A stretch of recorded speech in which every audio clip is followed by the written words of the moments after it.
আজকের আমার রেসিপি পাঞ্জিরি। এটা একটা ইমিউনিটি বুস্টার।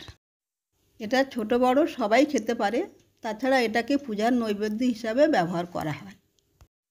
আজকের পাঞ্জিরি তৈরি করার জন্য লাগবে এটা নারকেল ছোটো ছোটো টুকরো করে নিয়েছি, কিশমিশ কাজু টুকরো টুকরো কেটে নিয়েছি, এই চিনি লাগছে, সুজি লাগছে, আটা লাগছে, আর তার জন্য ফোড়ন দেবো বলে দুটো এলাচ দানা এই নিয়ে আর ঘি দিয়ে মস্ত করবো, গাওয়া ঘি দিয়ে এটাকে ভাজবো। গ্যাসটা আমি জেলে দিলাম, আমি কিন্তু এমনি ব্যবহার করার কড়াই করেছি। এটা পূজার জন্য ব্যবহার করলে অবশ্যই নিরামিষ কড়াইতে ব্যবহার করবে, পূজার প্রসাদ হিসাবে খুবই ভালো। কড়াই গরম হয়ে গেছে, এবার ঘি দিয়ে দিয়েছি। সুজিটা আগে করব। সুজিটাকে ধীরে ধীরে ভাজতে হবে, একটু আঁচটা আগুনটা কমিয়ে দিয়ে ভেজে ভেজে লাল হয়ে আসবে, সুন্দর একটা গন্ধ হবে। তারপর আমি নামিয়ে নেব ওটাকে আলাদা করে। ব্যাস এই সুন্দর লাল হয়ে আসছে, গন্ধটাও বেরিয়েছে। এবার ওটাকে নামিয়ে নেব। আর একটা কথা, এটা কিন্তু প্রসূতি মায়েদের খাবার জন্য আরও বেশি করে মধু, পেস্তা, আখরোট দিয়ে লাড্ডু বানিয়ে খেতে দেওয়া হয়। যাই হোক, ভাজা হয়ে গেছে, এবার আমি নামিয়ে দিচ্ছি। আবার আমি খানিকটা ঘি দিয়ে দিচ্ছি। এই ঘিটার মধ্যে এবার আমি এটা ফোড়ন দিয়ে দেবো।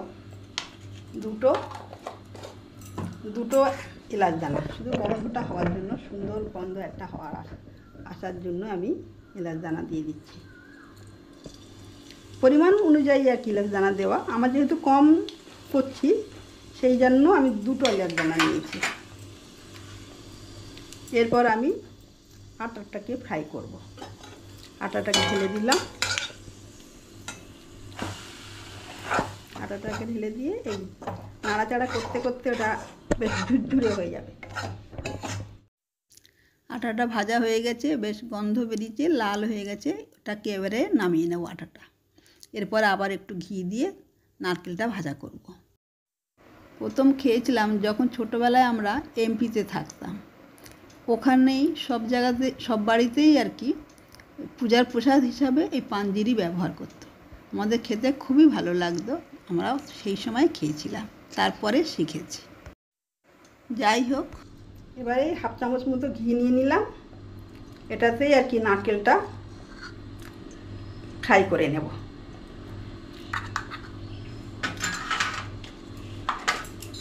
এই যে নারকেলটা কুচি কুচি কেটে রেখে দিয়েছি, সেটাকে একটু ফ্রাই করে নেব। কাঁচা নারকেল হওয়ার জন্য আমাকে এটা করতে হচ্ছে।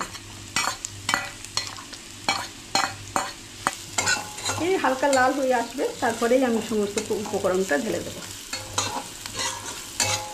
কেন সুজি আর আটা দুটোই আমার ভালো ফ্রাই করা হয়ে গেছে, কোনো প্রবলেম হবে না। এটা খেতে সত্যিই খুবই সুস্বাদু হবে।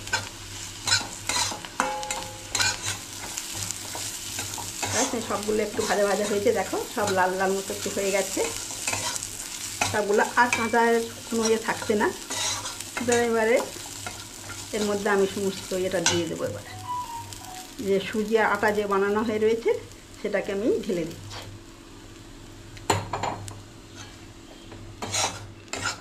আর আমি কিছুক্ষণ ফ্রাই করব, তারপরে চিনিটা দেব।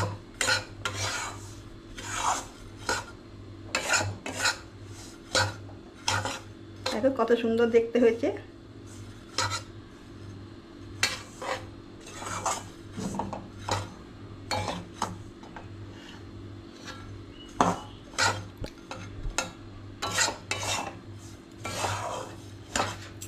আমার প্রায় শেষ,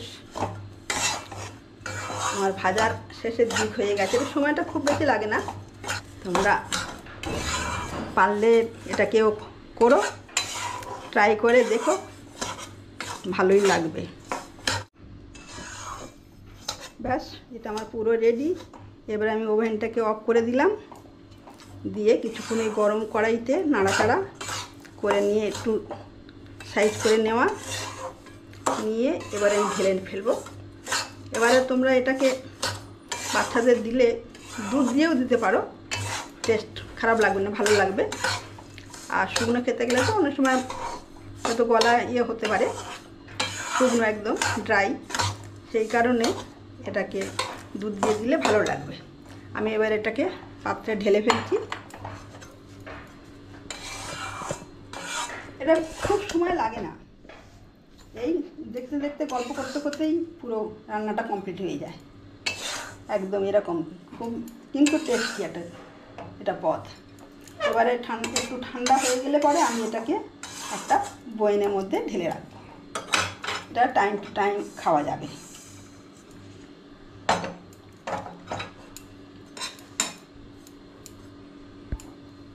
দেখো সুন্দর একদম দেখতে হয়েছে, খেতে অবশ্যই ভালো লাগবে।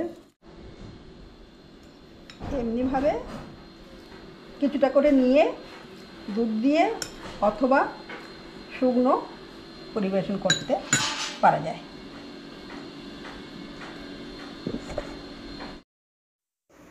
তোমরাও ট্রাই করে দেখো, যদি ভালো লাগে, আমি জানি অবশ্যই ভালো লাগবে, তাও আর কি বন্ধুদেরকে শেয়ার করো, আমাকে কমেন্ট করে জানিও, আর সাবস্ক্রাইব করো। আজ এই পর্যন্ত, পরে আবার কথা হবে।